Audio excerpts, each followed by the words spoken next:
Naa ba kay reklamo, komento, o sugyot nga adunay kalabutan sa inyong barangay? O kabahin sa atong syudad? Mapasalamaton mi kanimo kay ang imong tingog dako og matabang sa panggobyerno. Kung naay tuyo, di maguol. Kay mahimo kay natong ipaabot ang atong mga i-report o sugyot aron kini matagad ug maaksyonan. Una gyud nga magpahibalo sa imong dayong o di ba kaha sa imong barangay kay sila ang gipinyalan sa imong komunidad. Pahibaw sila.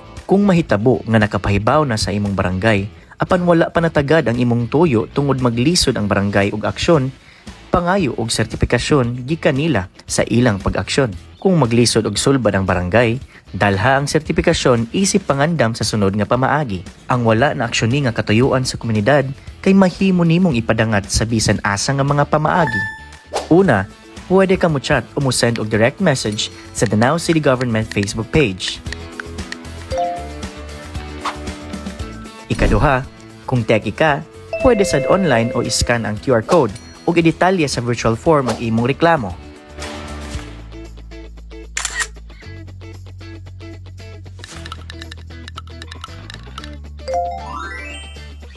Ikatulo, mahimusad nga personal kang mobisita sa Danao City Hall pinaagi sa Public Information Office.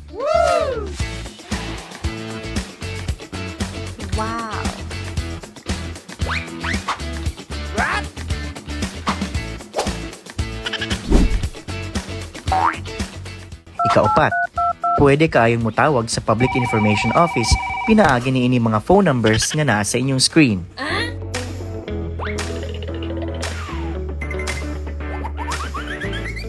Ikalima, pwede sad mag-send og email ani nga email address.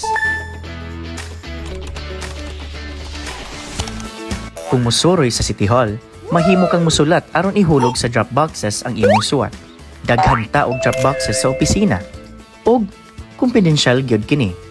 Ang pagdirekta sa atong mga sugyot sa saktong ahensya nga adunay gahom sa pagtagad ug pagresponde sa atong mga sugyot ang maayo ug hanay nga pamaagi. Kitang tanan adunay katungod ug higayon nga makig-istorya sa atong lokal nga panggamhanan. Ilabi na kung kini para sa kaayuhan ug kalambuan sa atong dakbayan. Ingon ani ta sa Danao City, matag usa ka nato adunay papel ug tingog sa panggobyerno kay kita mismo ang gobyerno. Ikaw, ako, kita, ang Danao City.